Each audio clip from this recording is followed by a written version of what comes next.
name's Owen, and I'm the Dungeon Master of our Return of the Giants 5th edition homebrew campaign. Hi, I'm Ali. I'm playing Lyra, the Eladrin Spore Druid, and she is just a little bit obsessed with mushrooms. Hi, my name's Simon. I'm playing the character of Ember. I'm a wildfire druid who's on a quest to be the very best there ever was. Hi, I'm Dave, and I play Harry Harrington, the Herringon, the roguish merchant with the heart of gold. My name is Christian. I'm playing Bartholomew, the romantic dancing Owlin, Paladin of devotion. Hi, my name is Matt, and I'll be playing Niles Silverwind, the Owlin, Way of the Sympathy Monk. Hey guys, I'm Jared. I play the character of Thrain, the boisterous frost giant, the Goliath, path of the giant barbarian.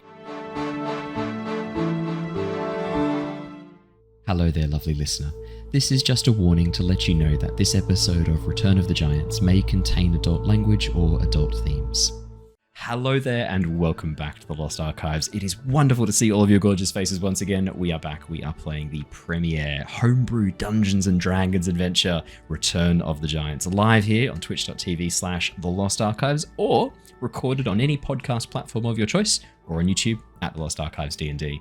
We have an awesome session ahead of us tonight. Really, really fun cliffhanger that we left on last week. We had a community summoned NPC pop their head up at the very end of the last session, and I know I left us on a bit of a cliffhanger, so I don't want to keep us too long with announcements behind the scenes before we jump back in. Super quickly, The Wandering Village, the final episode of that is now out on YouTube. The full release, the full story version, go and check it out. The final hour of that gameplay changes dramatically.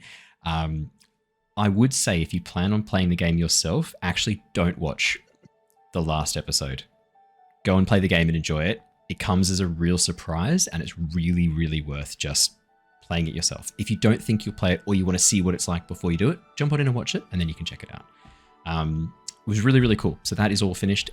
Really detailed story, and like quite a deep story, dealing with themes of grief and loss. I seem to be in a bit of a phase with that at the moment because I'm also playing a lot of Claire Obscure, which is also heavily about grief and loss. And I'm absolutely fucking loving that. Dave tried very hard to get me to play for a long time, and I was just waiting for it to come on sale. I really wish I'd bought it straight away. It's incredible. I've bought the deluxe edition just to give the devs some extra money because I think they've knocked it out of the park. It's such a good game and I'm really enjoying it. Where are you up to now, Owen? I have just entered Visage, the island where Visage is located. So I've been through Old Lumiere, which was interesting. Some revelations there. I'm really, really loving Eskia.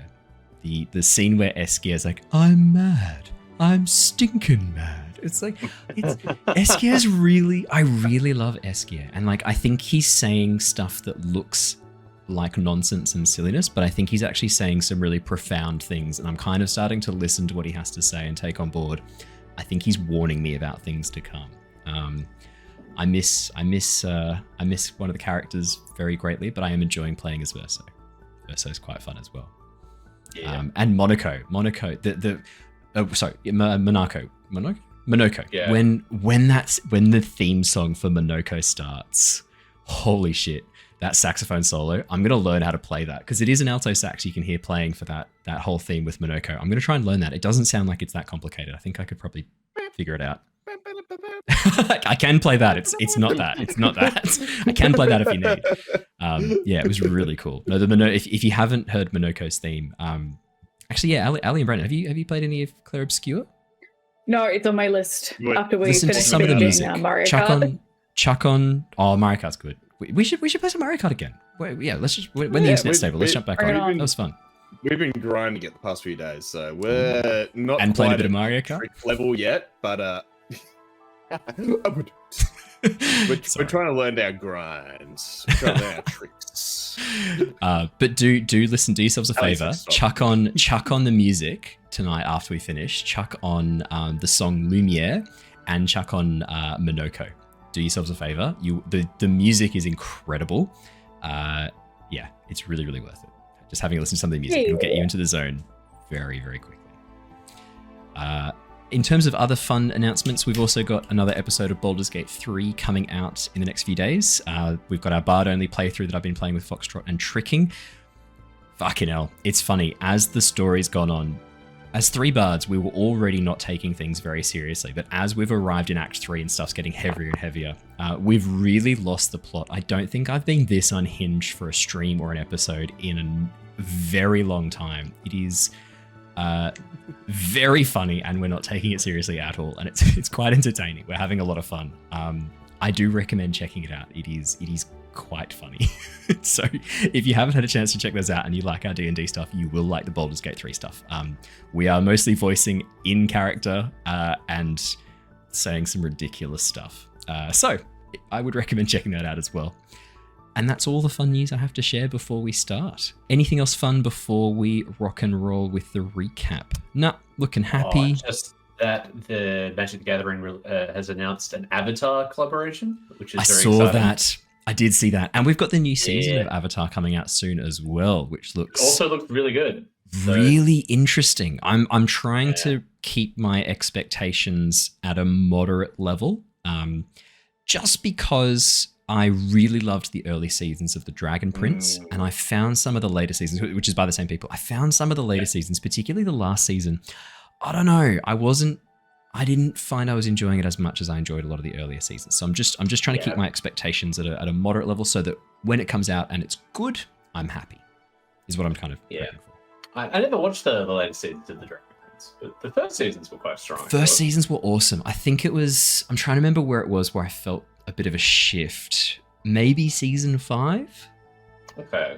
I don't know. I look, check it out. It is worth watching, and I'd love to have a chat with you about it, because I can't put my finger on specific things that I didn't like, but overall, it was kind of like an overall feeling where I didn't enjoy it as much as I'd enjoyed the early seasons. Maybe it was just that the early seasons were so good, it was hard to kind of carry that through. Whereas like with Avatar: The Last Airbender, it's just consistently awesome the whole way through. And even Korra, I would say, is consistently good the whole way through. There's definitely highlights, and I do find some of the plots more interesting than others, but it didn't have that kind of... I don't know. The Last Airbender, like, that got progressively better. Like, there was never, like, any downtime or lulls or anything. It just, like, steadily got better and better and better and better. What's funny though is even if you get to the end and then you go back and watch again almost immediately, it still feels as good. Whereas sometimes when shows are like that, you go back, you go, oh, this isn't as good as the later seasons. Avatar kind of kept a bit of a momentum going that even when he went back, it still felt good, because I had to do this for research for Embers of War. Like I was constantly having to jump back in and watch episodes again to make sure I had information right and things like that. So I was bouncing around all over it, and it's interesting. I didn't find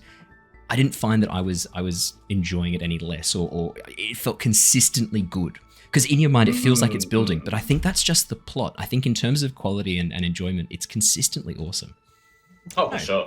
We could do a whole episode on like deconstructing this, but we're actually going to play some D&D. So let me do the recap and let's jump on into the session. So I've got a quick one just so we can jump straight back in. The Tempest Adventuring Guild, a name now legendary across the lands of Nostea, is taking on the threat posed by the return of the giants. Lyra, Niles, Harry, Ember, Thrain and Bartholomew have sailed across the waves to the Shattered Isles, braving the hazardous erupting volcano and the elemental terrors waiting inside. With the volcano's fury quelled, with the destruction of the energy siphon at its heart, the team now head to the floating city of Seastride. The fight to shut down the giant construct had resulted in consequences that now shape the party's destiny. The Cloud Giant investigating the Fire Giant ruins has disappeared with Harry, having discovered something interesting inside his Heartstone. The sudden release of elemental energy also seems to have done something to Ember's fire spirit Flicker, dragged into the collapsing portal and unable to be summoned by Ember since that moment. The party have also have now a giant crystal core that they are concerned may be sought out for nefarious means. All of this leading the party to the nearby safe haven of Seastride, trusting in the sanctuary there to be able to hide the gem and allow them quick passage back to Oxenfurt. All is not lost, however. Bart's decision to dedicate himself to the goddess Melora has revealed some more information in regards to the disappearance of the giants and giving the party a destination, northward to the frozen wastes where the frost giants had been spotted exploring. The group are now also one member stronger, elven wizard Grim having arrived fortuitously during the exploration of the volcano and agreeing to help the party unravel the mystery of the Heartstones. Transported across the waves by the crew of a smuggler ship, the Blushing Mermaid, the team have spent some time with the crew on the way to Seastride, learning about Captain Zinnia and her first mate, a strange warforged made of driftwood called Flotsam. With the gemstone taken from the volcano now safe in a lead-lined strongbox on the ship, the team had some time to explore Driftwood, to explore Seastride, keen to organise some transport back to Oxenford. While Grim and Lyra travelled to the Safe Harbour Tavern they were planning on staying at, Bart decided to try and get some intel from the Aarakocra messenger tower. With Niles acting as a lookout, Bart disguised himself as a messenger and flew over to the landing pad, using a number of fake letters as cover to have a missive delivered to his partner back in Eris. Causing a little ruckus down below led to Bart having to make his way upstairs, chased off by a swan Aarakocra supervisor. Focused on the tower, Niles was a little distracted, which allowed another Owlin to drop down behind him with very little warning. Surprised, Niles recognized the dark feathered barn owl as his cousin Soren, another member of the Silverwind family. We left off last session, as Niles quickly used the magical linking tattoo to message a quick warning to Bart as soon as Soren began speaking. And we left off as Soren essentially said to you, Niles, it's been some time. Don't think I've seen you since the funeral. We need to have a talk about your duties to the Silverwind family. Yes, I think it's about time we have a chat. And that's where we're jumping straight back in. As Soren steps up towards you, Niles. Just to paint the scene again, Soren is a barn owl Owlin, but with very dark feathers, dark greys, browns, and sort of these tones of warm black, almost like a barn owl with a very strong melanin expression. So the opposite of albinism is melanism. It's kind of a little bit like that, sort of very melanistic kind of tones. Bright golden eyes, dressed in a half cape over the shoulder, adventuring, looks like leather armor, a very standard Silverwind designed leather armor. These sort of utilitarian clip-on sections, shoulder pads that allow for easy movement with the wings behind, protections that actually go up part of the wing to help protect the bones on the upper portion of the shoulders, and then these straps of leather, almost like leather strips that go around the chest, forming this crisscross pattern all the way down towards the waist. Very easy, very maneuverable, and very light, most importantly, designed to just clip and unclip at a moment's notice. You can see at his side, Soren has a beautiful sword with a number of metal rings attached to the hilt. You've seen him use this weapon before, spinning and twirling almost in a dance-like motion. Soren, having been trained in a not dissimilar fashion to what sounds like Bart's dance training, this one more martial focused than performance, shall we say. As Soren strides closer towards you, you can see the expression on his face is somewhat serious. You remember Soren from your youth as being a bit more, shall we say, like jovial, a bit of a troublemaker, but never going so far as to break rules, more bending them. Okay. Yeah, pushing the boundaries, pushing the lines a little bit. Friendly, but never one that you could grow super close to. Always kind of diffusing situations with humor, with laughter. Very hard to get to know deeper than a very surface level. In terms of the family, is he... would he be sort of, I guess, on the, like, he wouldn't be part of the inner circle. He's not like, he would obviously know Nyx, and he would know obviously the head of the family. Would he be kind of like friendly with Otto, for example, like my uncle, who is well respected within the family? He's on the other side of the family tree. So whereas Otto is your father's brother, I think, he's on your mother's side of the family. Right. Okay. So he, but also married into the Silverwinds as well, or joined in with the Silverwinds. Not senior, certainly not on the same level as Nyx. But then again, Nyx also seems to be occupying a position that she didn't traditionally hold. Nyx's power and influence within the Silverwinds seems to have grown in your absence quite rapidly. It is possible that things have changed, but historically, you didn't think he was part of any of the inner workings. Right. Okay. So I guess sort of Niles sort of a little bit startled, but sort of settles quite quickly. Yeah. Is this a fine place, or should we find something a little bit more secluded? What do you think? I'm happy here, away from any prying ears. I watched this spot for a while. I think you picked a good location to keep an eye on your friend in the tower. And Yeah. I think it's best that we keep this out of the Messenger Guild's hearing. I think that would be wise. At the mention of friend, can I insight check to see if he knows who the friend is? Yeah, go for it. Sure.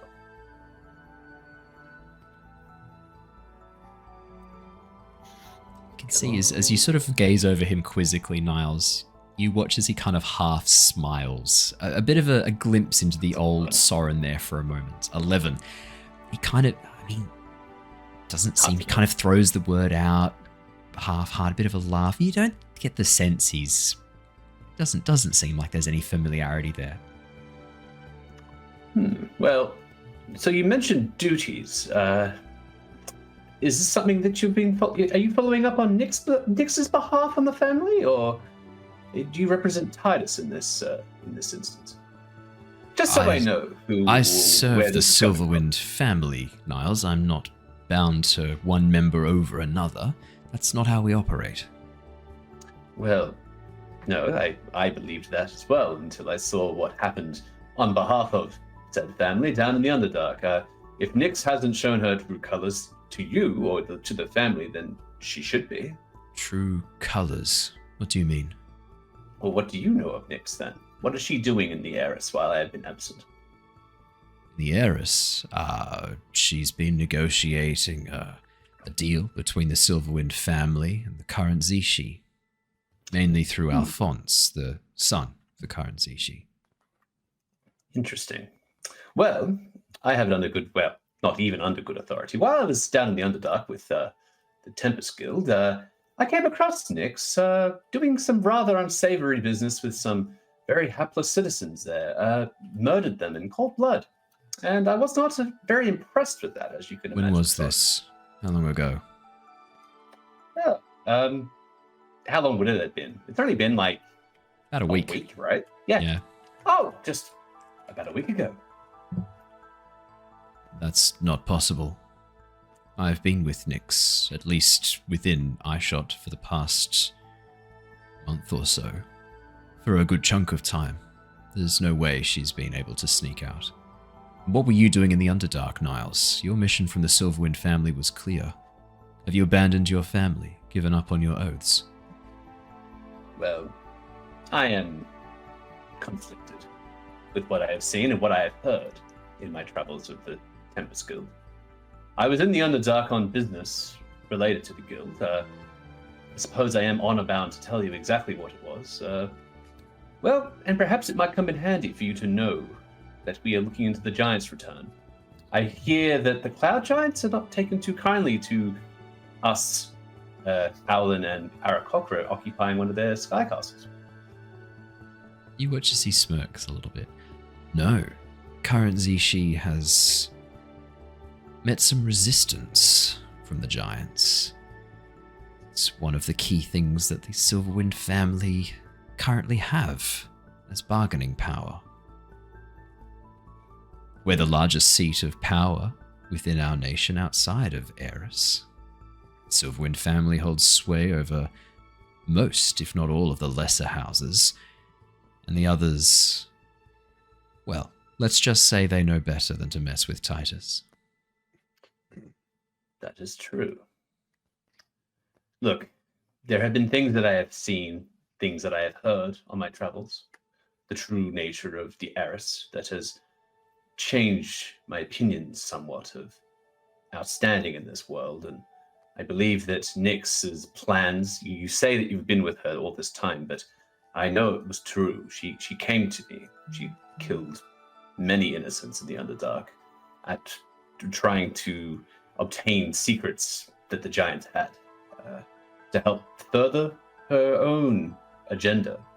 I believe, it is my opinion, that she is going to try and overthrow the Zishi and take control of the Eris in a rather bloody conflict.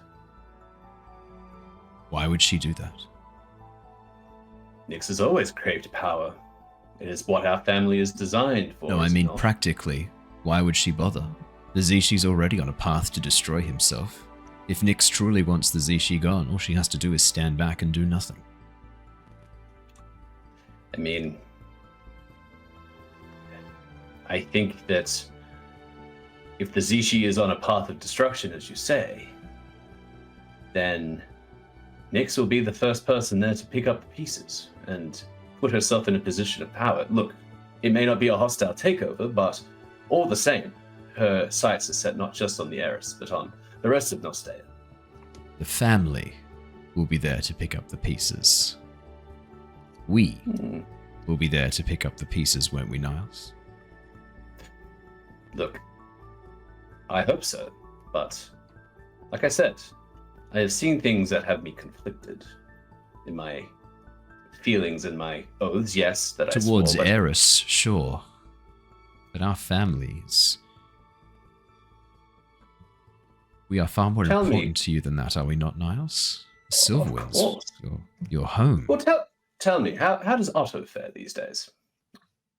I haven't seen Otto in a number of months. Last I knew, he had been removed from a number of his duties and I believe had retired. Inside check. Yeah, for sure. Yeah. Oh, that's a nat 20, baby! Let's go. Let's go. Niles. That's where we wanted it.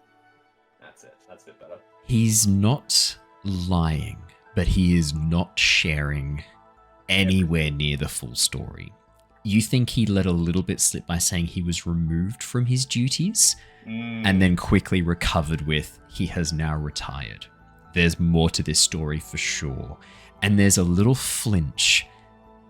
This is personal for him. Something about you asking about Otto, there is a personal connection here for him.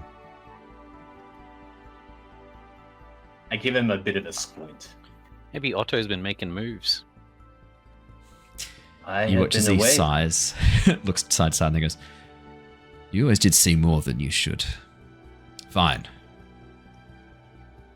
Titus ordered Otto to step down from his position. What? I and For what? a few others had to escort Otto from the family manor. He has been stripped of his status and position in the family. That is impossible. Not Otto. Not after everything he did for the family. All of the work that he has put in. What do you mean? For what reason?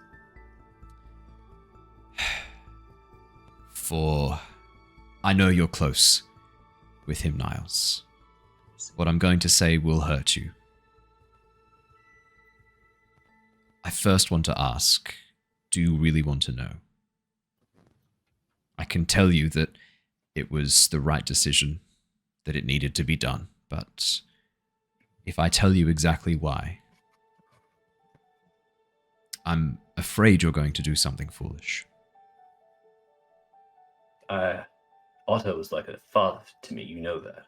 My parents passed when I was a child, while I was only a hatchling, on a mission outside of the Eris. You know this. You know him. He may not be my true, well, he is blood. True blood. But no, I need to know this. What is it that he did? Tell me. Sorry. Otto had been conspiring with a faction.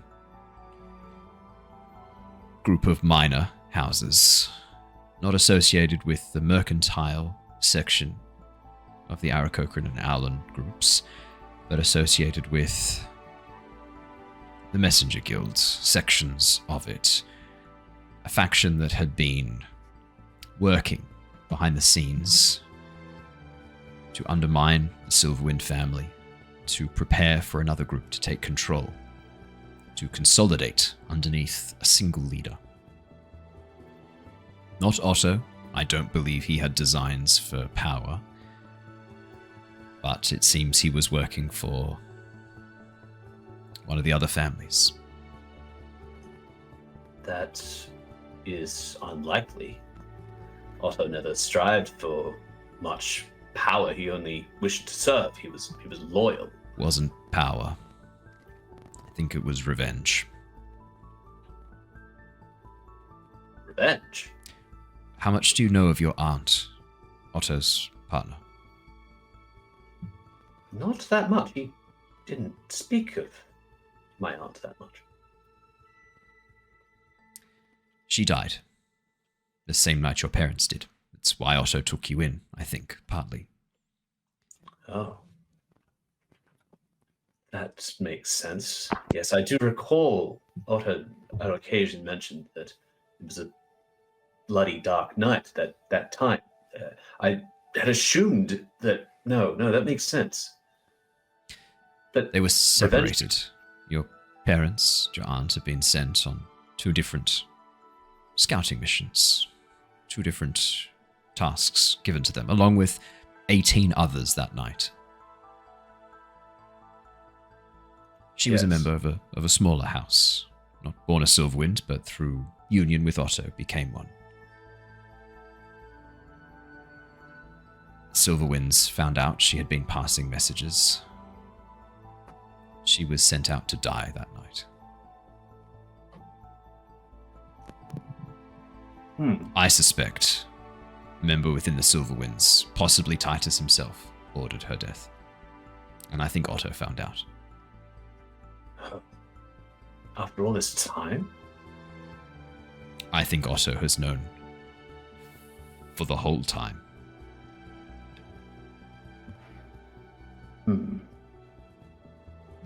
This is shocking. This is... I could not have pictured Otto capable of such a thing, but if what you say is true, then his motivations seem clear and necessary. Which is why your behavior has come under scrutiny of the Silverwinds. You were Otto's son, for all intents and purposes. He trained you. You are a lot like him in thinking, in behavior. You are lucky it is I who was sent to speak with you, and not one of the others.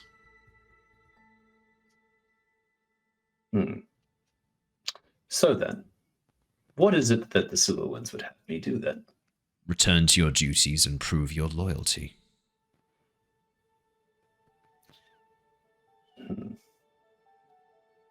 And yet... Soren, how much do you know of the theocracy? Not a great deal.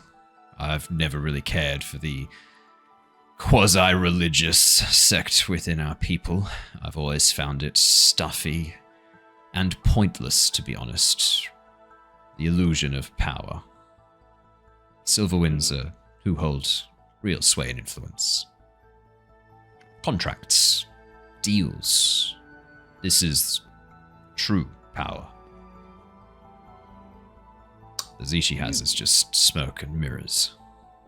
You see, the thing is, I think that we were sent here long ago.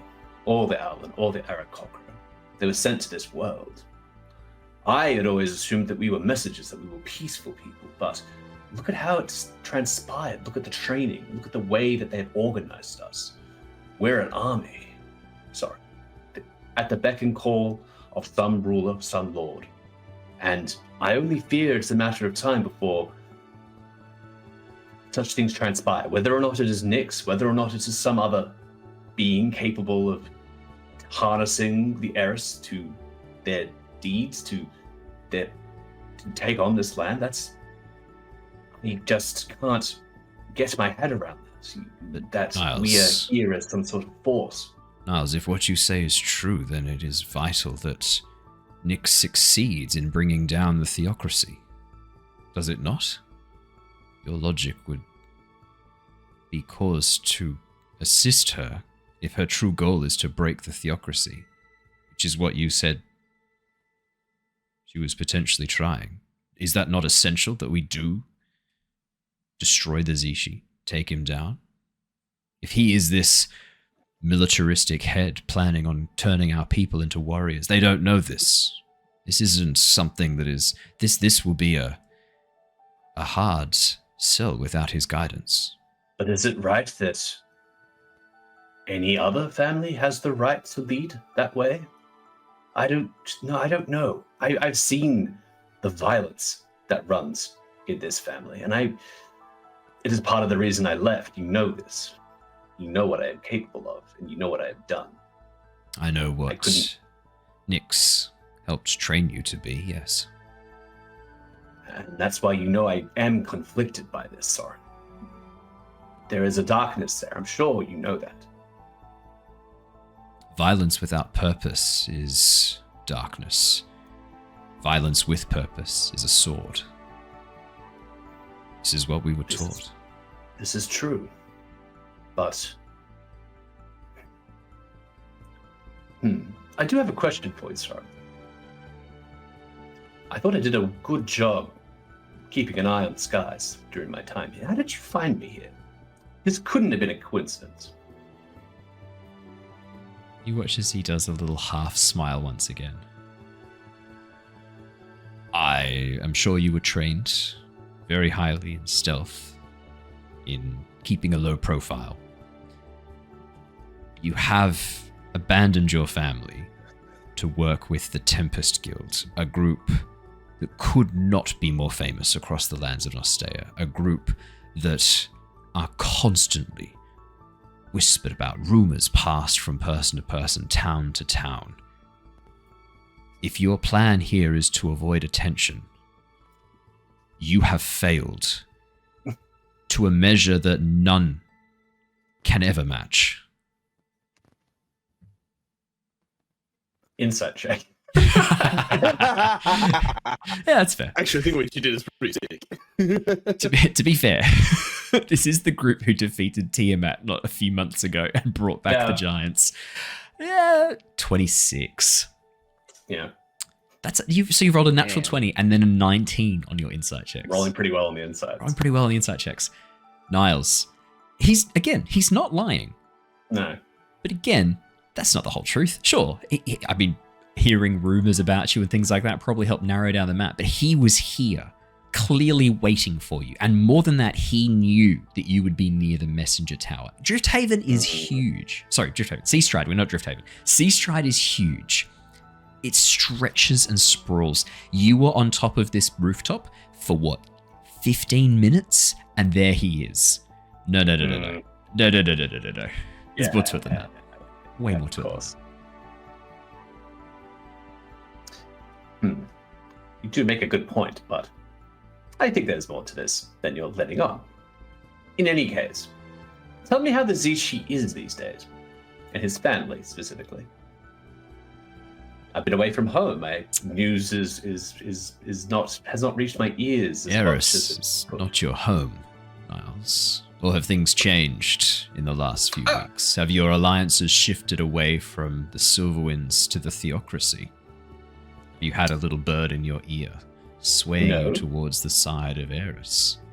That's not necessarily true. I'm curious. The Zishi, despite the loss of his son, seems to be in remarkably high spirits. Well, he was, until the Cloud Giants delivered their ultimatum.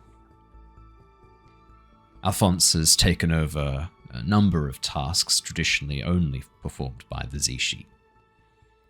He has stepped up, shall we say. And he seems frustrated with the Zishi's inability to locate the lost prince, Bartholomew. I believe he and Nyx have promised to find the missing boy. Interesting. Well, I hope he's successful with that. It's a shame that he's gone missing. It is a shame.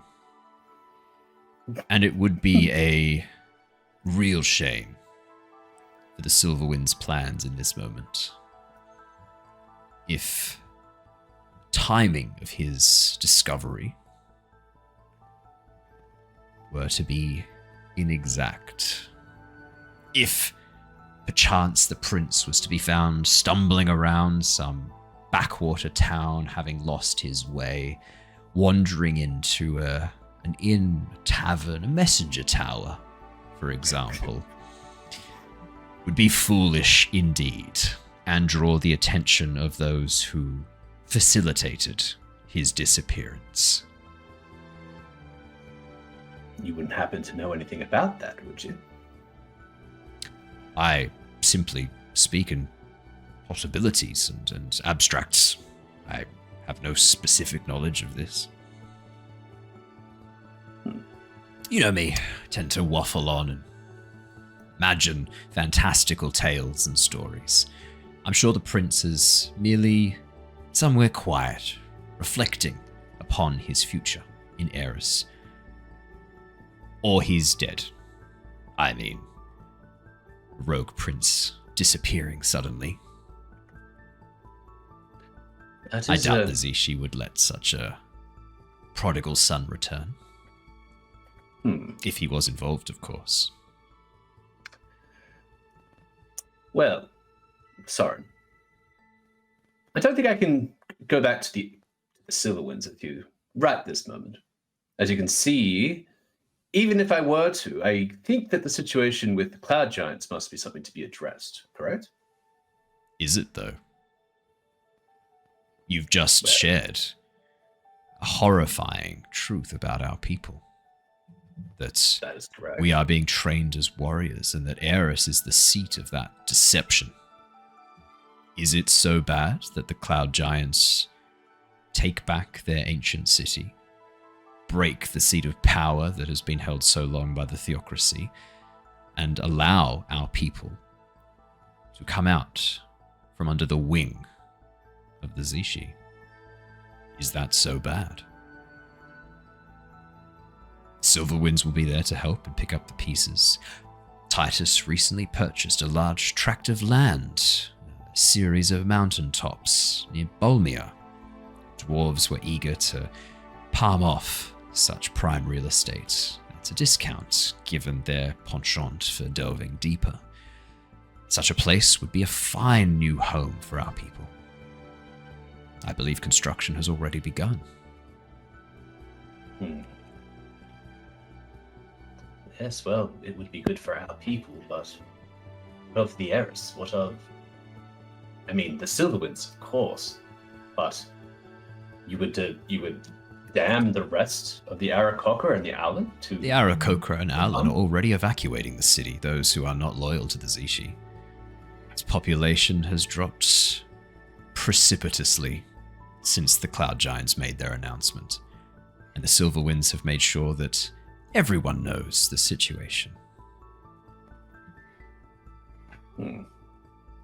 It would be awful if the Zishi was keeping the truth from his people and condemned them to die, would it not?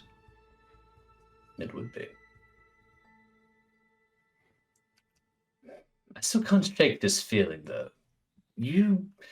Are you sure you can account for Nyx's location about a week ago? I can account for Nyx's exact movements. I have been, for better or worse, accompanying her for parts of her efforts in Eris. And I have been close enough that a journey to the Underdark would have been impossible. Whoever you saw down there wasn't Nyx.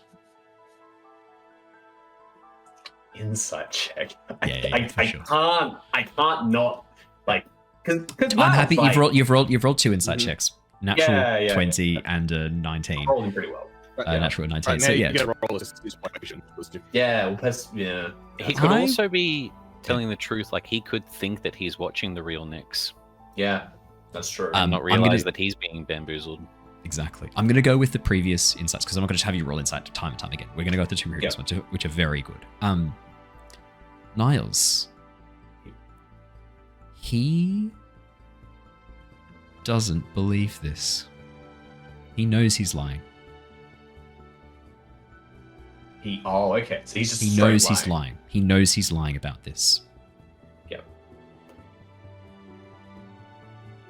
You were never really a good liar, sorry. That's why you didn't do very well in court. You've got something to say. Say it direct into my face, cousin. You know you can account for Nyx's whereabouts. You seem to be omitting the fact where you are fully aware of the fact that she came to the Underdark on business.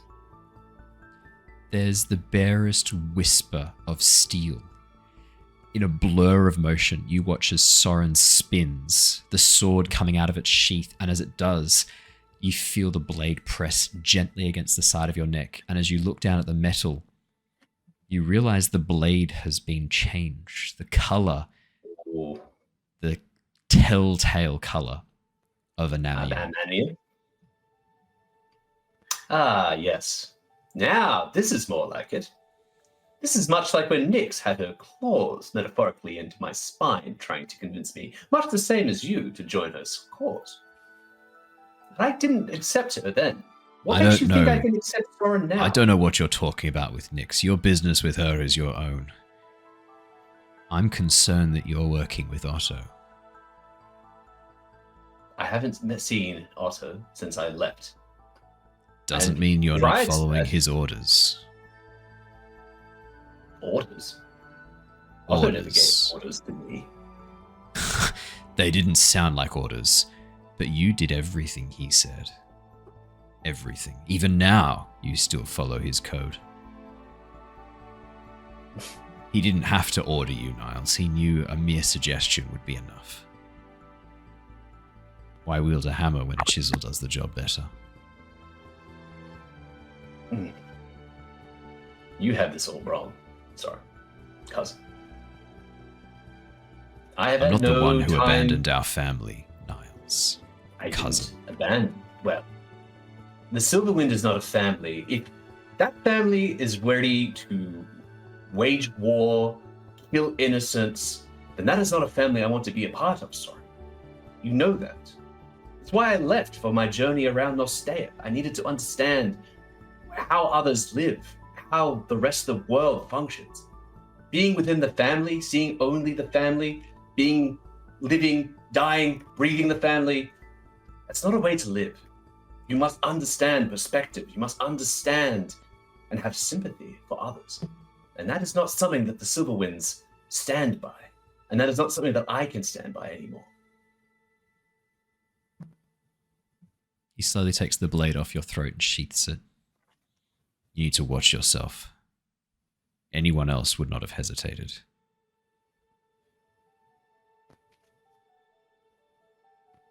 Was there anything else? Go home. Prove you are not a threat to the Silverwinds, or at best, prove that you have nothing to do with Otto.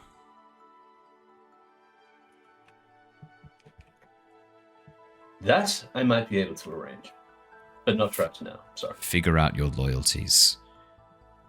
It's not a choice between you, what Otto has told you will happen, and Eris. It's a choice between annihilation or Eris.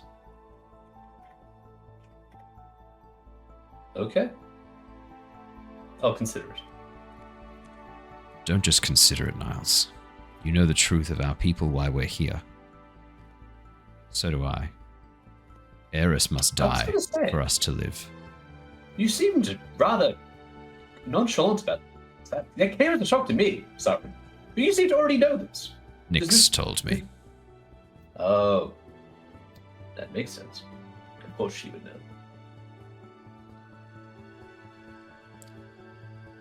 She's not the villain you think she is. Okay. I find that's hard to believe, but anyway. You did not see the murdered Snurdniblin and other people. I didn't, and I haven't spoken with her about that, and I will. You should.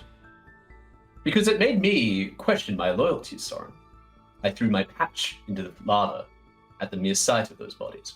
Because I could not stand to be associated with someone who would kill so recklessly. And if you had been there, you would have done the same, Soren. Maybe. I don't know. What I do know is that Eris has to die. Okay. Watch Find that. Bartholomew. He might come across as a jovial, amicable, easygoing lad. But he is the son of the Zishi. And I doubt he has not been prepared in some way, shape, or form. His plans, as he mentioned about taking things, taking power from his father, doing things differently. That's his plan, right? To take control. I wouldn't know. I haven't seen the missing prince. Of course you haven't. If you do, watch out. Someone who seeks to take control of a broken and corrupt system likely is seeking other things than the betterment of their fellow people. It's far better to break the wheel, build a new one, than it is to try and drive with one that is ill-designed for the purpose. Yes. Well,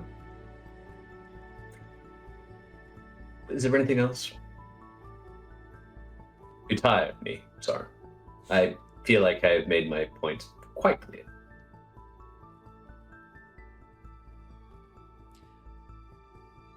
I still have affection for you, cousin. Oh, that's lovely. That is why I'm here. That is why I've tried to talk to you. If you do not go and talk to Titus, or at least talk to Nyx, there may be consequences that I cannot shield you from. Well, if is Nyx open to the possibility of meeting somewhere neutral then? I'll check. Probably. Not somewhere out in the open, though. She's got to be careful. If she's seen meeting with you and word gets back to Titus before you've spoken with him. It would be a big problem, I'm sure. But for that you, would be my... more than her. Well, yes. Poor old Niles. In the crosshairs once again. Now, that would be my terms. I'd like to see Nyx one-on-one, somewhere neutral. If you could get that message to her. See what I can do. Watch your back, cousin. Oh, naturally. Likewise, sorry. Closer. Enjoy the flight back. Where do you think I'm going?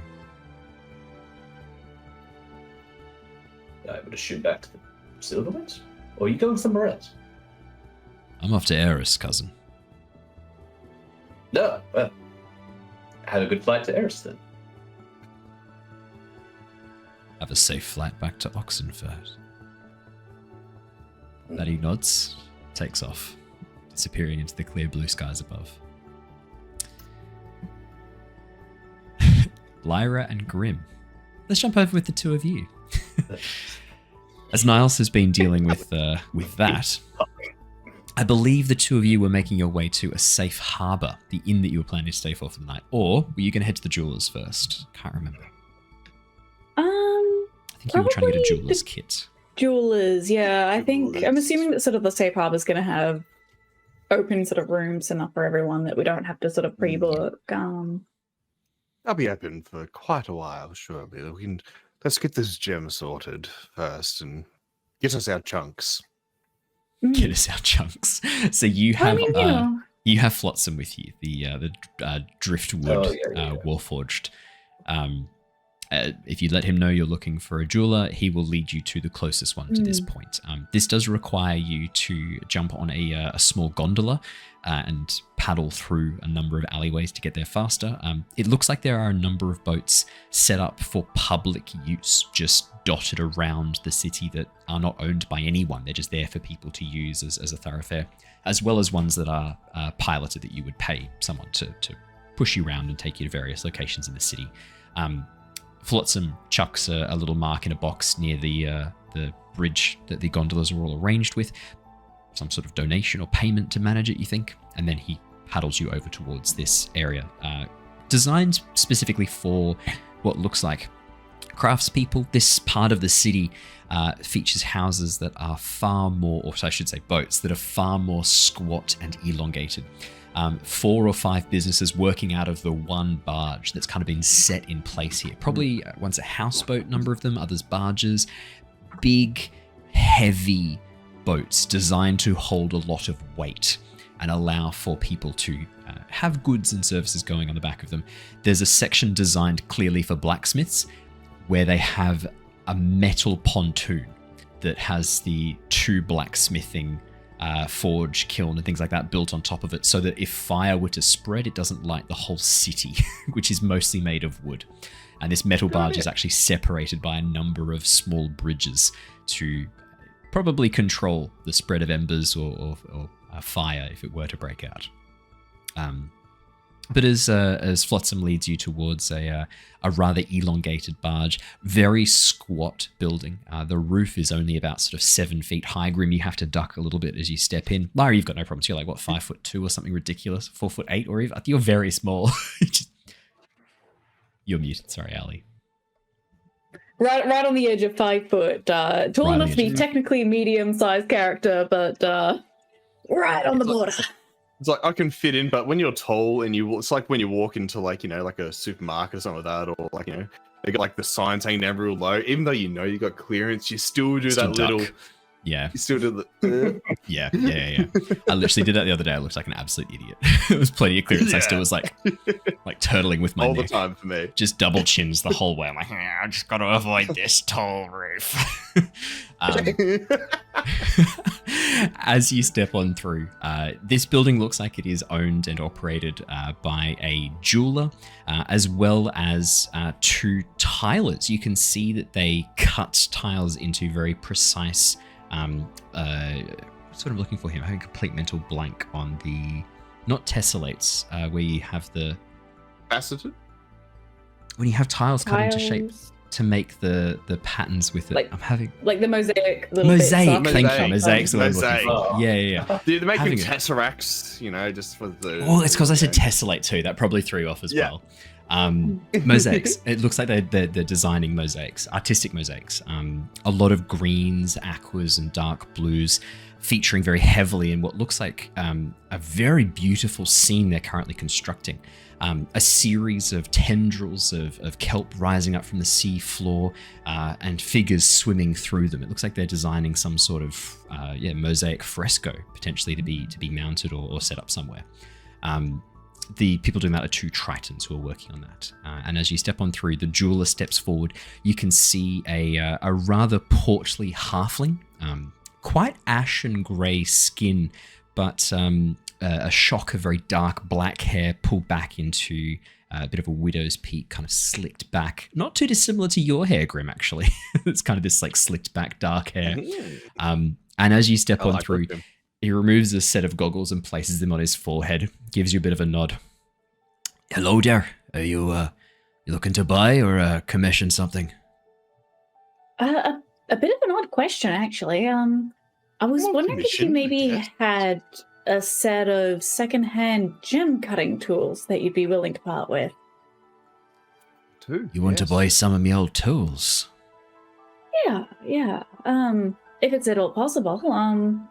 It's one of the weirder requests I've had in the last few weeks. And then he sort of pauses, he glances past you and sees Flotsam sort of leaning out, like sort of pulling himself underneath to have a bit of a look. Flotsam being about like 7.5 feet tall, very, very tall. Having kind of leaned down and look in, he goes, "Oh, Flotsam, didn't see you there. Are you with these 2? Yes, I am. Right, do you need a tune-up? You're all good? No components that have been damaged that you need me to take a peek at? No, I am operating fine, thank you. Right, okay. Are you new crew members for Xenia? No, we're friends. Just hitching a ride, so to speak. Right, well look, I do have some old tools that I don't really need anymore. I was planning on using them to train up an apprentice, but not had much luck recruiting anybody, to be fair. It's been a bit of a difficult task to find a young un keen to squat on a uncomfortable stool for 6 hours a day, making very small, minute changes to gold, silver, and other metals. Better on the eyes. Yeah, that's why I've got me goggles. Look, I owe Captain Zinnia a favour. You can have the tools. I'm not really going to use them. I'd given up hope for getting an apprentice 2 years ago. You can have them. I'll just grab them from the back. Sure? I mean, how do you pay? Well, I really appreciate it. You can have them. I don't need them anymore. I'm not going to use them, and I doubt I'm going to find an apprentice amongst a lot out there. If we meet someone who's interested in apprenticeship, could we send them your way? You have a business card. I mean, we tend to stumble across a lot of people. No, I don't have a business card. Where would I print it? And also, what would business cards going to be paper, right? Cardboard? Have you seen where we are? Most people here spend their time in and out of the water. It's going to need to be a bit more durable than... It doesn't necessarily have to be paper. I mean, you could have something out of, something slightly more waterproof, like, engraved shell. I don't know. It just helps people find you.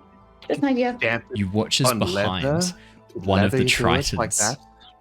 One of the tritons, as you say, engraved shell as a business card. You watch as one of the tritons very carefully scraping away sections of this tile to kind of make it match, slowly stands and turns around and looks towards you. Her long hair tied up into a series of tight braids with coral branches through them. As she kind of catches you with her very deep green eyes. That's a very good idea. And then you watch as she scurries out of there. I mean, if you... They don't even have to be all the same size and shape. I mean, it's not as people carry around, like, specific size card holders or anything, like... You watch as she turns, runs out of the building, clearly off to go tell this idea to somebody. You watch as the halfling kind of watches her go and goes... I didn't think it was... Well, maybe they've just found a new business. No, look, you're welcome to it. I'm not going to use it. Here, it's an old leather pouch. I've got most of the things you need in here. I can't guarantee every tool is in its best condition. I've kept most of them ready for an apprentice, as I said. I think the only thing I'm missing is a... oh, no, I've got a spare roller here. No, you'll be good to go. This one's designed to curl metal for rings and things like that. I'm sorry, I thought... You can have it. It's yours. Take it. How heavy is this couch? It has a whole roller in it. Yeah. No. A little handheld roller. So it's two metal tubes, two metal cylinders with a little hand crank, like a can opener, and you kind of put things in and squash the metal between it. It's designed for very soft metals. We're not talking about like iron, which needs to be melted to I think like 1,000 degrees to be malleable to actually be used. We're talking about roller. Yeah, we're talking about even all the gold ones that I know are like fully mounted, bolted to the ground. Yeah, but we're working in a place where magic is real. You can see there's little runes on the side that amplify the force as you turn this handle. I had to move a gold roller in the shed recently, and it's very heavy. I've got some good news. This one is magically amplified. You can see 2 runes which increase the force. They're known as let's call them Girinian runestones. This is my world. Yeah, the Girinian runestones, and as you turn it, it like amplifies the force as if it's going through massive gears. There you go. Can I inspect the tools? Like, oh, these are fine. Can I inspect the tools for like anywhere that I might be able to fix with mending if they're... Yeah, what if they're not fine? You've just said they're fine, and what if they're not? You better. You better do an investigation check. I was also... If I can also ask, in this kit, do I need any other specific tools specifically for gem cutting that you might recommend? Should be a rather sharp chisel, a couple of different sizes and shapes. This one here is a needle point chisel. If you're working with gemstones and you're getting imperfections from the outside, this one's quite good. You can use it to cut into sections of the impurities. If you're cutting a gemstone down the middle, really, if you've got access to a stream of water, this saw can be quite good. Again, you're going to need to turn this little crank to get the speed. Otherwise, there's a section here if you're looking to just cut off chunks from a gemstone. If you've got a large piece that you're trying to get little sections from, this flathead chisel will probably be easiest. Ah, wonderful. There's the flathead. Sweet. Well, thank you again. So I will captain Zinnia your favor, and if you're friends with her and friends with Flotsam, I'm happy to help out. The least I can do. She, well, not save my life, but how she would tell it. Cutting close to it, huh? Cutting close to it. Just to now spend the next 20 years in this shop. Well, I mean, say, like I was saying before, we do tend to run across a great variety of people sort of in our travels. I mean, if we did find anyone that was interested in apprenticing as a jeweler, what name should we, or shop name should we maybe direct them to? I mean, if you were still interested in finding an apprentice, that is. I mean, no guarantees, but... Look, if you can find an apprentice and send them here, I wouldn't say no. I'm Bramble. This is Bramble's Curios. Originally, we used to sell other things. I changed it into a jeweler's when I took mastership of the place and took the name from the sign as well. Well, we'll definitely keep an eye out. I mean, we've already found a wizard apprentice. Maybe we'll get lucky again. Maybe you will. Yeah, Bramble's Curios. Most people drift. Seastride will know what that is. Alrighty. Well, thank you. And I don't know if you're in Oxenford and need a hand. And I sort of fish out a business card, sort of remembering what Niles would do in this situation, and hand over the business card. Like, if you ever need a hand from some adventurers, we're the Tempest Adventuring Guild. Oh. Huh. Heard that name before. You killed a dragon or something, didn't you? Yeah. Not us specifically. We're slightly more new to the guild, but apprentices. Can I convince any one of you to join me? Safer than dragon slaying. That's all I'm gonna say. Yeah, probably significantly less death. I'm not gonna lie. Can get pretty rough here on a Thursday afternoon. That's when we clock off early and go to the pub. No death involved, but lots of drinking. Very tempting. Very, very tempting. But maybe once we get a little bit more of a feel for adventuring, might come back and take you up on that offer. Sounds good to me.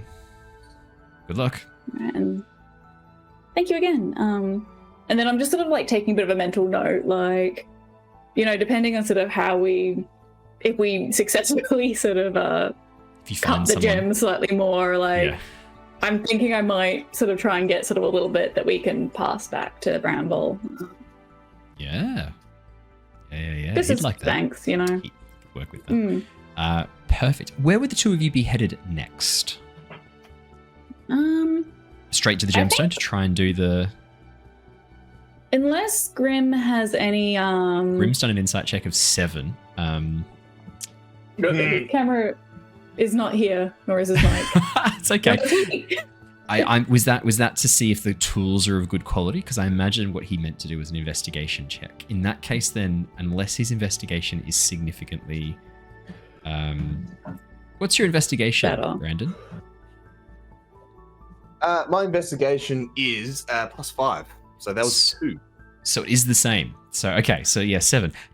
I mean, you don't really know much about gem cutting tools, Grim, but there's all things here. There's pointy ones, there's flat ones, there's pokey ones, there's like scrapey ones. Yeah, it looks pretty good. Yeah. I mean, seems like they're good. Yeah. Seems fine. They don't match, which is the sign of a true craftsman. He's clearly picked the best from each set. Like, must be good. All seems to be there, from what I can tell. All seems to be clear and accounted for. Like, you don't know what they do. Look like tools to me. There are tools in a leather satchel. That's what you set out to get. You have acquired, mission accomplished. In your mind, side quest, tick. 200 experience, straight into the bank. Yeah. Experience? Yeah, you've experienced. I'm gonna have to wait a night before I can before you can learn how do to use the gem cutting. Fair enough. Well, in that case then, if you want to have a bit of a think about what you're doing, I'll jump back to Bart really quickly, and then we'll jump in with you guys before we wrap up and see where you guys has any shopping that he wants to get done. But yeah, unless there's anything you want to do, Grim. only looking for a place that might have a teleportation circle. Whether or not the blacksmith knows, or whether or not our friend knows that's with us, Flotsam. Flotsam would be the best person to talk to. I think you had mentioned that to Captain Zenny, and she'd said that you watch as Flotsam nods as you ask the question. Do you have a teleportation circle? Yes, there should be one near the entry to the Undercity. The Undercity? Aren't we in a floating city? Yes. Look below the nearest houses. You will see large coral gardens and structures moving down, reaching to the depths below. Is where most of the Triton live. I hold my hair to the side and just sort of duck my head side of the pier and look down, like, oh, you're right. Yeah, as you look below, there are vast networks, what look like upside down shells, these conical shells hanging from many of the boats, dangling down into the water below, stretches of coral growing from these long links of rope or chain. It's hard to kind of see, but form this vast network of coral gardens. A multitude of fish swim through this sanctuary beneath the waves. It is beautiful and tranquil, serene as you look below. And you can see Tritons swimming through, moving through these shells. Giant shells, I should point out, like 20 feet wide and 60 feet long and things like that. Like huge shells hanging from the boats above. Awesome. You are correct that I did not notice the entire time. This world got a lot bigger here. It's your first time on a floating city, you know? On the ocean? Oh, well. Groundwalkers tend to get used to the things they know to expect. Cobbled streets, buildings rising to the sky. Here we build down. I don't know if I can go down, so I might have to stay up here. Actually, I might be able to help with that. If we sort of take a little bit of a 10-minute sort of break, I can make it so that we can breathe water. Hey, you guys didn't have a wizard up until this point. Lyra has had to fill a lot of utility casting that none of you fuckers picked up. So what you should be saying, Christian, is thank you. No, I just love Ali's mention of like her Eladrin. Eladrin features like, I just sleep and I know 10 things. minutes, I can do anything, guys. Name it. I haven't used it once this whole campaign. You need to make bread? Give me 10 minutes and I'll know how to make a fucking lush sourdough, bitch. I'll be brewing mead in 10 minutes. I don't know what I need yet, but I will in 10 minutes, fucker.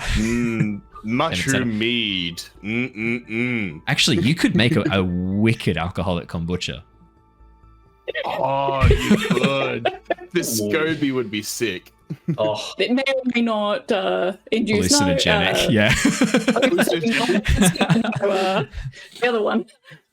I'm just going to put the kettle on, Lyra, and you're just like handing him these dry discs. You're like, I made a new tea, Niles. You should try this.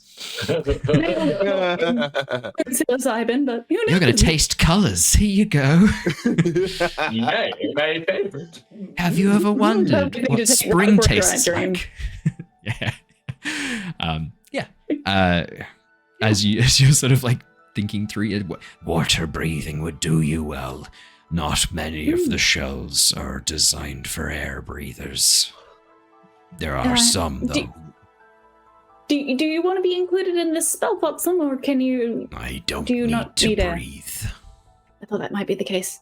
And then, if I can, I'm going to ritual cast water breathing on. Nice. What does that look like? Do you grow like a fungus, respirator around his mouth that filters the air out of the water? What? Like, I want to know what this looks like. Like a lion's mane, like mustache, like a. I was wondering, like an Enoki. Like from the fourth Harry Potter movie where he eats of that kelp and grows shark gills kind of thing. Like, I'm not sure if it's like... Oh, they're like oyster mushrooms.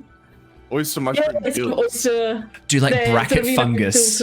growing on the that's sides it. that become Yes. nice. Like Okay, that's little sick. like bracket fungus that somehow incorporates into the bloodstream and Oh, which is it delves in. terrifying, but- Mycelium push through the flesh and Yeah. grow through and incorporate into the That's veins and terrifying. arteries. Yeah.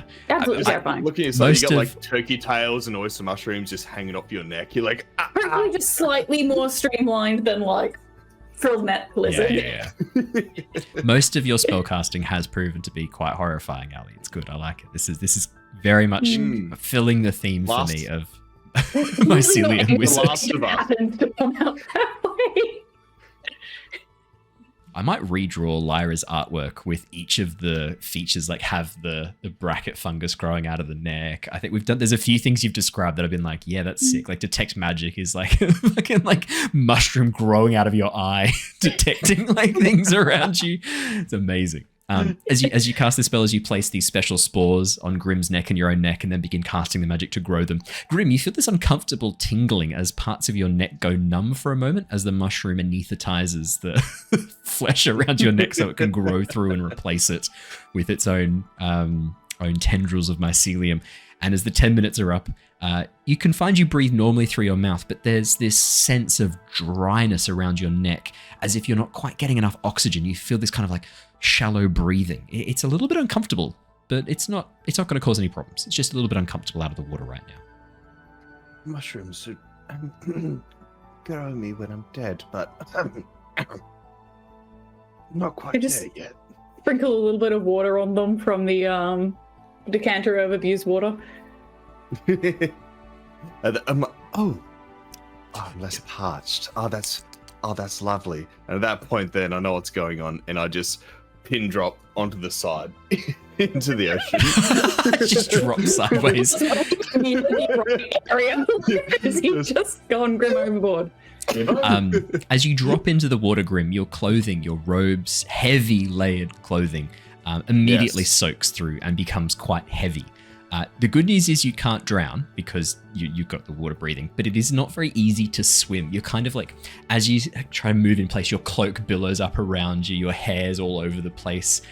You watch as Lyra above just braids her hair very quickly behind her into a nice tight braid. Rolls her sleeves up. Already your clothing's a bit easier for this, Lyra. You've only got a pair of tight leggings on. You've got very easily rolled up sleeves. And as you dive into the water after Grim, you see Grim is not swimming very well. A moment later, there's an almighty splash behind you as Flotsam dives in after you. And you watch as he enters the water, he initially starts to float, and then bubbles begin to stream out from the wood all over his body. And as it does, he slowly begins to sink a little bit as he adjusts his buoyancy. Two of his arms split open and become little propellers pointing behind him, and he over towards Grim. That's so cool. Flotsam's fun. Over towards Grim with his little propeller arms behind him. You hear his voice echoing through the water. The speaker obviously not affected by the need to talk. If you need help swimming, grab hold. You can move quite freely through the water here. I'll take you up on that offer, Flotsam. Thank you. As I adjust my monocle in the water and watch it just flick off behind me and just grab his leg. It's the water is as crystal clear as it can be. Visibility is 20-25 meters, but you're still looking at this without air in front of your eyes to see clearly. So while it is really clear, you're still dealing with the forced short-sightedness that you have in water because of that refractive difference. Mhm. It's out of focus, a little bit blurry. Even as you squint, you can't quite clear that image up. Still easier than it would be most other places with the clearness and visibility of the water. And the lights all around kind of highlight areas, making it a bit easier to kind of know where you're going. Flotsam sort of looks towards you. Also grabs sort of a hand of Flotsam, like There's- because yeah, I'm got not two going to be arms. nearly as fast No. as. No. As you grab hold, Flotsam turns towards both of you, his neck spinning 180 degrees to turn back and look at you. Where am I taking you? I thought you wanted to see the teleportation circle. This isn't the way to the teleportation circle. No, it is near the entrance to the undersea gardens, to the undercity.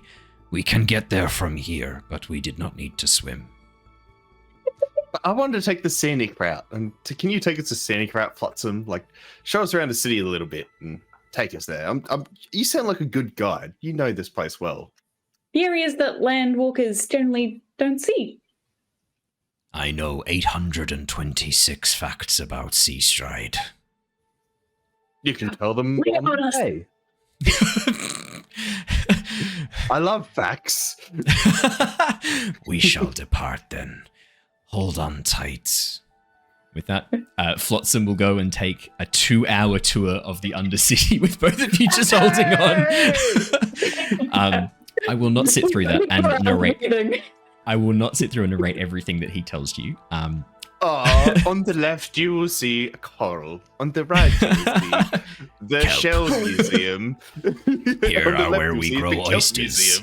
I don't need to eat, but I hear Could they roll like a history them. check to see if they learn something actually useful? That's exactly what I was going to say. I was going to say, That'd be cool. can I get a history, or I'm also happy for insight if you're more wisdom based. I'm happy for you to pick history or insight to see what you pick up if there's anything stand out that you They're take. both the same. I'm choosing history. 8 for Grim. Grim, it's all interesting, and therefore you don't pick out anything in any one particular thing. It's all amazing.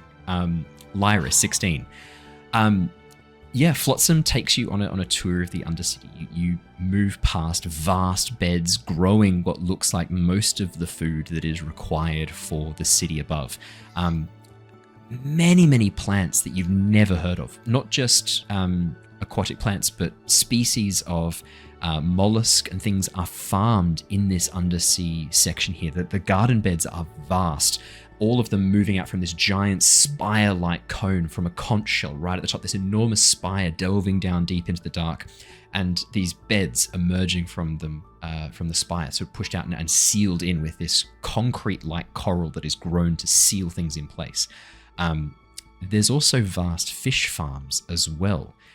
You can see that there are sections that are giant sphere nets held in place by these tendrils of woven kelp, alive and growing, that house populations of fish to keep them in place. Just punch my microphone. You also learn that the Maloran orcs, which is a Triton, punches a fish to knock it out, to catch it. You learn that the Maloran orcs, though, generally like to hunt and catch their own fish. It's mainly the Tritons who farm the fish. The Maloran orcs have a not like a creed with Melora, but there is an understanding that they should be hunter-gathering more than they should be farming. They feel that in their bones. This edict from Melora to bring things in from the wilds, not turn the wilds into civilization. The most interesting thing you learn, though, as Flotsam takes you around, you spy a large sunken sector, an invisible boundary, roughly 200 feet wide, under the sea, right down deep, hidden away behind a series of very carefully constructed garden beds with these long strands of kelp growing up. This boundary, no water crosses it. There is air and dry land underneath, and you can see what looks like a spiral staircase leading up to above, again, woven and hidden amongst these plants. As you ask Flotsam about it, he shares that is the heart of the city, that the concentration of power that keeps Seastride safe, that allows it to move and keep the waters calm within its borders, is located down there, the power source that keeps this city running. He doesn't tell you. Just ask. Yeah. It's definitely not of giant origin, is it? Not that I'm wanting to know, anything about, want to make sure that the city stays safe, but is it sort of related to giants in any way? I know more from a not. Safety perspective. I know not. I am sorry. No, all good. I won't pry. I promise. I'm forbidden from taking you any closer than this. It is a secret place. That's okay. I sort of make a poignant look at Grim as well. I'm like, I'm absolutely going to be keeping it a secret. Important areas. Zipped tight. Perfect. And as we're sort of going past the gardens and the farms, and sort of don't need to sort of play through or anything, but I think Lyra might sort of want to see if she can sort of pick up some like kombu kelp, any other just sort of like general cooking ingredients that sort of would seem like it'd be good to sort of get fresh, sort of right from Seastride. And when I next see Niles, like sort of like pop it in the bag of holding. Can you make a persuasion check for me? I'm going to see if you can do like a little 15-minute farm stop and chat to some of the Triton who are like happy to share stuff with 7. I'm happy to play it. Can I assist in this conversation in any way? How would you be assisting? What would be your input to assist, Grim? Noticing her fumbling situation, be like, look, we're new in town here, and just passing through, and love to take a bit of the local delicacies and share with our friends when we get back. If happenstance is not okay, that's completely fine. But love to try it. We'll be off soon. Lyra, you may roll again. That was very persuasive from Grim. That would be funny if they didn't speak common. That's a 6. Here's what happens. Lyra and Grim, you haven't taken into account the issues with speaking underwater. And it is rather challenging. Neither of you have a lot of practice at this. You can breathe, you can communicate, but the sounds are so different. The way that the words work are so different. It is garbled and you struggle to make any kind of headway. It takes enough time that the farmers kind of get a bit frustrated. They've got work to do, and you're just there being like, and they're just like, the fuck? You are politely asked to move on and let them get on with their work. Yeah, no. I'll wait till we get up to the surface and I'll find a vendor and I'll buy it. Sorry. Bartholomew, we last left off with you as you headed upstairs as Niles called out to you through the linking tattoo. Bart, my cousin's here. At that point, obviously, the response was just like, yeah, good job, cousin. Have fun. Yeah. As I was like rushing downstairs. I guess it's kind of clicking for me now. I'll like going up the staircase, see through one of the windows, him chatting. Doesn't look like he's in immediate danger, so I'll just, okay, no problem. He can catch up. Yeah. And look, heading up to the top floor, as I go to that second one with the pelican, I guess. The pelican Aarakocra, yeah. As long as he's not watching and he's distracted, I did want to, before I head up to the final floor, just as a bit of preemptiveness, it'll last 10 minutes, and now that we're getting into back to like our people, humanoids, not monsters, the worries of court life have started to catch a little bit back up to Bart, and I'm just going to cast Detect Poison and Disease before I head up to the 3rd level, just in case. Fair. Yeah, fair enough. It'll last 10 minutes and it'll just be active through... it's... for the duration, I can sense poisonous or venomous creatures or magical contagions within 30 feet of me. You can sense what kind of poison creature, blah, blah, blah, blah, blah. But I don't know, just in case they figure out who I am and then they're just like, hey, drink this. I don't know. Bart's just getting paranoid now that he's starting to get back to Owlin and Aarakocrans. He's been away for so long, and the last time he was with these people, let alone living in the courthouses, he was sold off by his brother. So he's a little bit of PTSD starting to come back in. That's fair enough. Yeah. As you make your way up to the floor above, this floor looks like it's mainly designed for preparing Aarakocra and Owlin for departure. There's a number of places here for storing letters, parcels, things like that. You also know, Bart, that this floor, from first glance, appears to be more of a planning floor as well. You can see that the walls are far more private. This is far away from the ground floor and far away from the public eye. This is an ideal place for people to be meeting, to keep things secret from eyes outside the heiress or outside the messenger guild's bounds. And as you make your way upstairs, you can see there are indeed 3 figures standing here.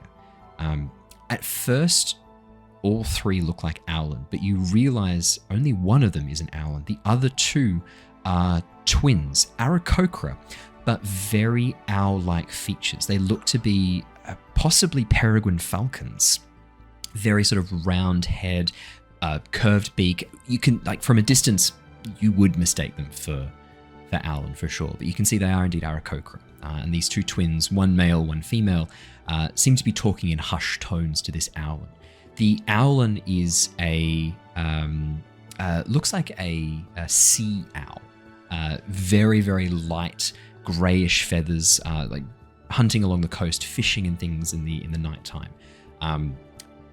They're having a very hushed conversation. And as you make your way upstairs, you can see they are poring over a table with a number of notes spilled out across it, including what looks like a map. From here, you can't quite see what it's depicting, but as you make your way upstairs, immediately all three heads turn to look at you, and you watch as very pointedly one of the Peregrine Falcon Aarakocra turns a page upside down. As the Owlin turns towards you, this kind of sea owl Owlin. Who are you, and what are you doing here? We did not send for you. No, not you. Sorry, I was sent up by the small woman downstairs. I guess the head of the post office level floor. She mentioned that she needed some paperwork. What? Paperwork? Layla should know better than to disturb us. What did she want specifically? There was a letter for the Silverwinds, I think, up here somewhere. Which as they turn and look at each other. From us or in our care?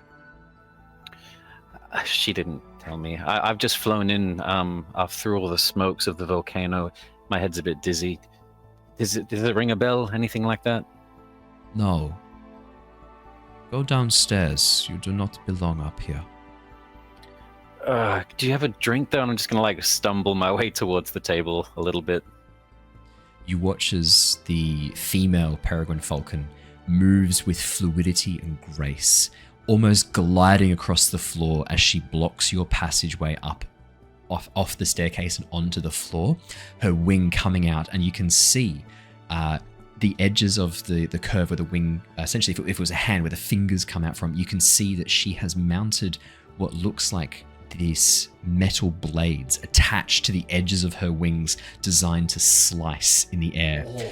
It comes out and blocks right across the pathway as she cocks her head and smiles at you.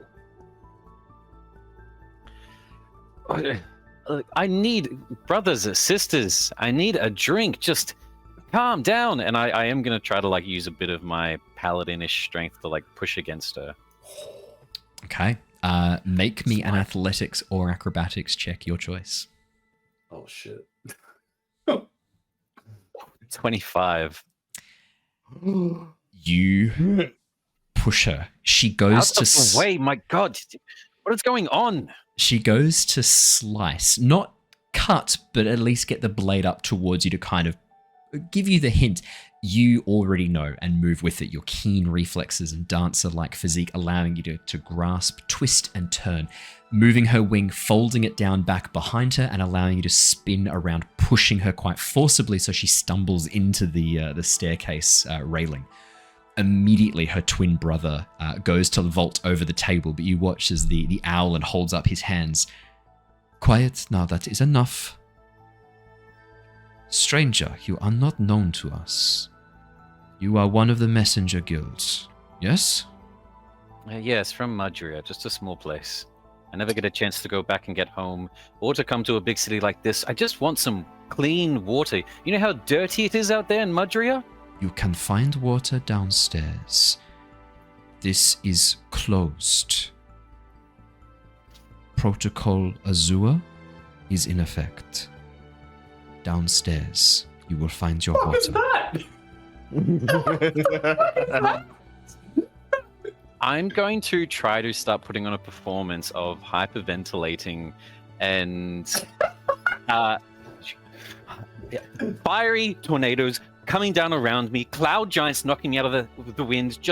Can I just get a fucking drink? And I'm going to hold my fist up and I guess while putting on the emotion, as every good actor and performer would do, I'm trying to think upon emotions like that to induce emotions like that.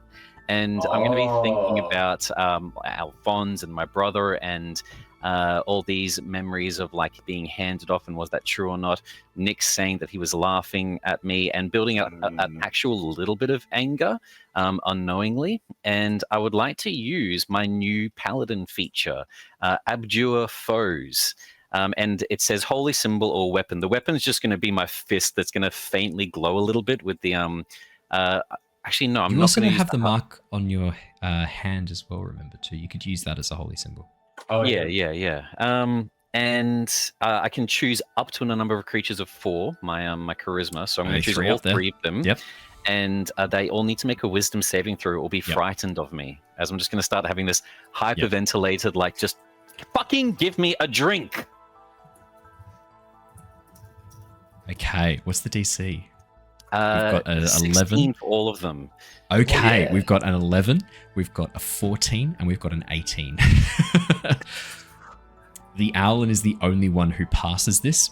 Their wisdom's higher. It's an easier pass. The 2 Aarakocra, however, you can see that the female twin Peregrine Falcon has already gotten up and goes to kind of strike at you think in this moment, and then suddenly as you unleash this performance, the magic flashing briefly on the back of your hand, empowering it, you watch as this sudden outburst catches her off guard. She shies back, her brother the same, pulling away from the table, moving back from you. You watch as the owl... Where is a drink? I'm just going to start like brushing off a little bit of paperwork from the desk. Oh, okay. You're not quite at the desk yet.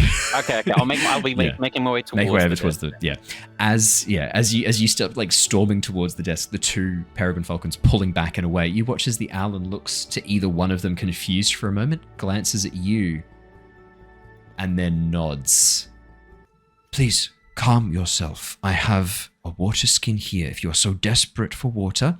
Watch as he unclips and holds it out towards you, moving in front between you and the table, holding it out towards you. Please, I'll come calm and grab yourself. It. Finally, thank you, some courtesy. And I'll snatch it and keep sort of like stressing out a little bit as I'll find somewhere to sit down and have a drink with it in the room. How long does the frightened condition last for with your channel divinity here? 1 minute. So it would be a little bit of conversing. You watch as the 2 Peregrine Falcons pull back away, the twins wanting to get as far away from you as they can, moving towards the far edge of the room, watching you cautiously, both of them with weapons, their bladed wings at the ready, seemingly prepared to strike, but too afraid to. And as you go sit down just near the staircase on a little stool drinking the water, you watch as the Owlin, this sea owl, Owlin looks between the 2 of them, looks back at you, and then begins to tidy up things on the table, pushing paper together before... Perception check. Yeah, go for it.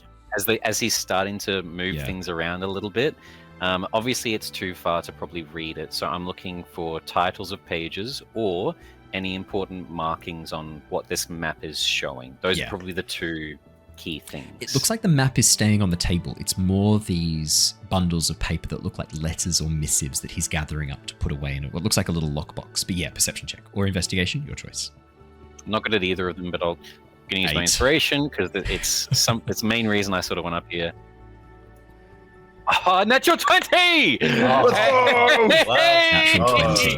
A -1, but hopefully the natural 20 still... That's huge. Oh yeah. But as you use your owl eyes and zoom in. one of our home rules is that I know in rules as written, natural 20s on skill checks and other things don't count. We do count them. They are special. Natural 1 comes with extra consequences. Natural 20 comes with extra stuff. Not just what you would get for a 20 or a 25. Like you get something beyond that, something extra special, a critical piece of information. Or if it's natural 1, a critical lie to deceive you. As you watch him gather up the papers under the guise of drinking, you do a very good job of keeping your attention kind of hidden. It's not obvious that you're looking over at the table. In fact, you do a very good job of acting this very flustered, overwhelmed Owlin who has no idea what's going on, trying their best to kind of cope with a stressful situation. And that kind of lulls him into a false sense of security, not seeing your attention clearly on the table with you no longer trying to push your way over towards it, and also a little bit confused about the behavior of the two Aarakocra with him. You watch as his attention drifts a little bit, and he drops a small portion of the papers. As he goes to put them into the lockbox, his focus is elsewhere, and a bundle of pages slip and drop onto the floor, spilling out. 3 of those pages, with the velocity being dropped, the air cushion underneath as they fall, scoot across the floor right in front of you, Bartholomew. You can see one of them is a field report tracking the movements of several key figures in the Aeris theocracy, tracking the movements of your father, the Zishi, your brother, Alphonse, in fact, all members of your family, over the past 3 weeks, tracking their movements. Of the Liang family. Okay. Yeah, the entire Liang family being tracked. At the bottom, where it has... Well, not at the bottom, because you're not the youngest. Where your name is on the list in order of age, it has location still unknown. Last contact, Alphonse. And then it's got a date, the date that you met with Alphonse and then were captured and sent away. Shit. They know that there's something there, but they don't know where you are, as far as you can see by this. One of the other pages that scoots across the floor towards you is a description of you and a drawing of you. Okay. Looks like it's been issued by the Aeris. Not a wanted poster, merely a request for information regarding I do your have whereabouts. my brown hair extensions just right now. I know. To remind. I know. The final page is a description of Nyx, Soren, who you don't know who Soren is yet. Nyx, who you know and recognize the description immediately. They call Soren a dusky barn owl, who is associated with the Silverwind family. A description of Niles, Silverwind. And a description of another Owlin you don't know, a member of the Silverwind family. An older Owlin with a... Yeah, Matt knows who we're talking about. An older Owlin who is apparently on the run and in hiding from the Silverwinds. Oh, shit. His last location, this Otto, appears to be in Palin. Well, hold on. I've mentioned Otto around Bart before, I'm pretty sure. You have once, yes. Yeah, very, very briefly when we were talking about family members and the plan of what we might do. So Nick Silverwind, Soren Silverwind, Niles Silverwind, and Otto Silverwind are all listed on the pages. Yeah, in the moment, I don't think I'd sort of connect the dots, at least not this quickly, because you've said him once back when we were in the dark. With one thing, yeah. As these pages kind of drift over towards you, you hear the Owlin put the pages in a box, close the lid, wander on over, look towards you, cock his head. Them up and as I've already seen them, I'll just they're fine. Thank you for the drink. He takes the pages from you very carefully, placing them together, tapping the sides to get them in order and lined up. No problem. You are not familiar with this protocol, are you? You said you are from a small town, Madria? Yeah, I haven't received anything. All I've been surrounded by is Maloran orcs and dirty ships and people worried about family members as I've been having to fly between infernos. He holds up his hand. But your training, when you trained to be a messenger, member of the Messenger Guild, were you not trained in the 6 protocols? Zua, Magenta, Cobalt. No? What the fuck? Oh.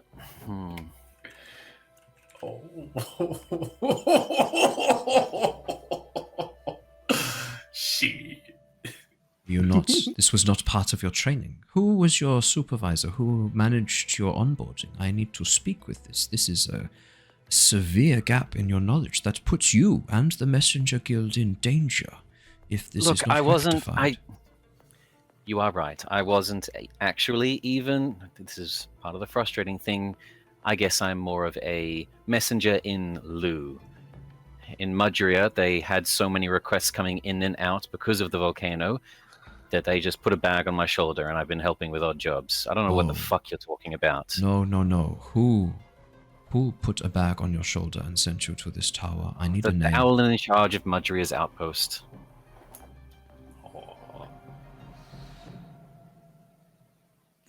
What is your name?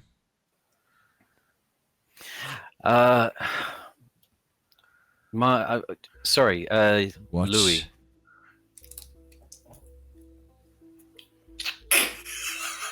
Your family name. Oh, family name of the Rung family when nobody's.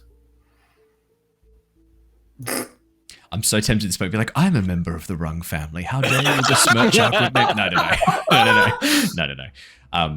All coal miners, the Rung family, well known for it. It's a joke. Just a joke for Brandon, that one, for his Avatar Legends. I was holding it in that so much. So Brandon played a character called Rung in Avatar Legends who was an earthbender whose whole thing was like obsessed with... Oh, wait, really? Yeah. Hey, That's so funny. Hey, Rung Bolo. Bolo. Gold miner. Pop it in roll 20. That's, I guess, the quick pop into a... That's great. Yeah, You watch as he pauses, considering this information, looking you up and down. The situation must have been very stressful. They said that they were overflowing with messages that had to come and go out of Mudria. It was too much work. I thought I'd left behind all of this. I left because of how far our family was getting away, but I've been dragged back into all of this. Is the Azure Protocol important? Should you tell me now? You are not a member of the Messenger Guild. You do not need to know. Thank you for assisting in this matter. You have been... Thanks for the drink. You have, unfortunately... The situation that you have been put in places Guild and our people in a precarious position. It is best that you head back home to Mudria.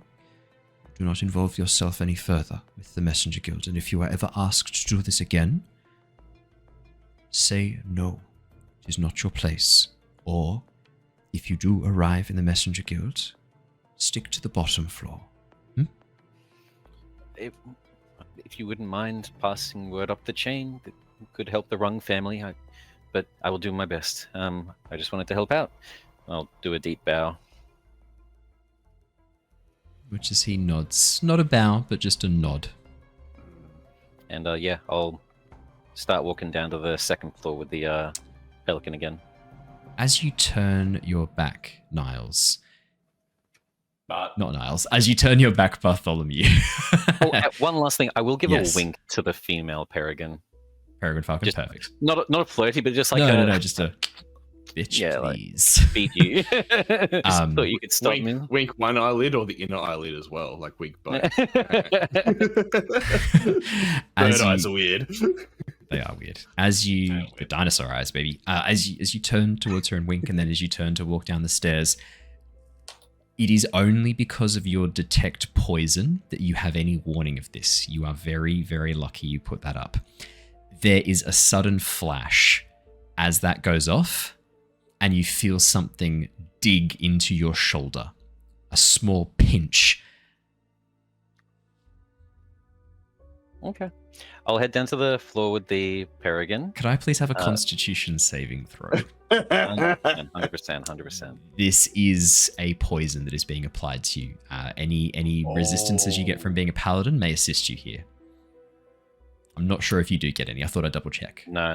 It's only with diseases. 9. Bartholomew. Yeah, no, I don't have inspiration. We'll take the 9, but I might be able to do some stuff later if I'm able to. There is this sudden pinch in your shoulder, this sudden, almost like a bee sting. And then you begin to feel feel sleepy. Can you ping a message off, bro? You're feeling real sleepy, Bart. You have moments to say something. Say something or do something or just say something? Say something, do something. Let's say you've got an action. You've got an action to go. Okay, I've got an action. That's all I needed, baby. With a bonus action, I'm just going to be like, what the fuck? And I'm going to reach for it. And lesser restoration, remove the poisoned condition. Nice. As the spell activates, the poison washes away under the onslaught of your divine energy. My question is, what do you do as that poison effect disappears? Are you kind of playing along, or are you getting the fuck out of there? Or are you turning around what and... I needed to... Yep. I think Satine's message is pretty nicely hidden at this point in time. So... I'm going to upcast for the first time a 3rd level spell slot, which will allow me to target 2 additional people. So I'm going to command all 3 of them with the command spell and just say, fuck off! And get ready to turn and flee. That's open to interpretation. And they all give you a charisma saving throw. I will make those charisma saves now. This is going to be for the Lost Oh, that's a natural 20. Oh, that's shit. a 9. And that is a... Oh, this is so appropriate. That female peregrine falcon you winked at, she's the one who rolled the natural 20. Okay. No way. The other two are both... It's 17 was the DC, yeah? The other two this one's a 17, correct. The other two have failed. Yeah. As your command... Fuck off, and I'm wearing medium armor, so I am able to fly. I'm just going to then, after the fuck off, using movement on, I guess, this turn, fly down towards that 2nd story window that I entered in from. And yes, that's the open landing pads. Plan at the moment. Yell fuck off, get ready to flee. Perfect. As you take off using your movement, she is still frightened because that's for a full minute. Ooh. As you take off, she can't willingly move towards you because of the frightened condition. But what you do hear is a loud ringing whistle. This high-pitched trill. As it's the last thing you hear as you disappear down the stairs, getting ready to head for the door. And as that echoes out, this high-pitched trill whistle, you hear from downstairs one of the Aarakocra call out, "Emergency! Emergency!" And that is where we are going to wrap up for tonight. Oh, man. So close. Oh, boy. Cool. That's a spicy meatball. Thank you so much, everybody, for joining us. I'm sorry about the technical difficulties with the internet dropping out. Annoyingly, it looks like it is stable now, but I don't trust it. I know it's going to happen again, so we will wrap up a little bit earlier tonight. Thank you, Stream Elements. It's just let us know that we're live. Thanks, Stream Elements. Thank you. Better late than never. Let's do a raid across for all the lovely people watching live on Twitch. If you are listening to the podcast or watching on YouTube, there are a couple of things you can do to really, really help us out. If you have enjoyed tonight's episode, make sure that you hit the subscribe button, like button, and leave a comment. Those engagements really, really help us out. It is always super, super helpful. If it's on a podcast platform, if you can leave us a review, I know Spotify and other ones like that, iTunes, let you leave reviews. If you could leave us a review, that would also be super, super helpful. Unless it's a 1-star review, then keep it to yourself. We will be back next week for more Curse of Strahd and more Return of the Giants on Wednesday. If you are really wanting some more Lost Archives tomfoolery, make sure you check out the Baldur's Gate 3 Bard-only playthrough, which is on YouTube only. But that is all we have time for tonight. We are going to go and raid Split the Party TV, who look like they are playing Spelljammer, which looks awesome. I'm going to bring that raid across. We will go and give them some love from all of us here tonight. Thank you so much. Wait. Just a callback. Okay. We will see you all next time. Until then, stay safe, stay well, and see you guys all soon. Goodbye. See ya. Later.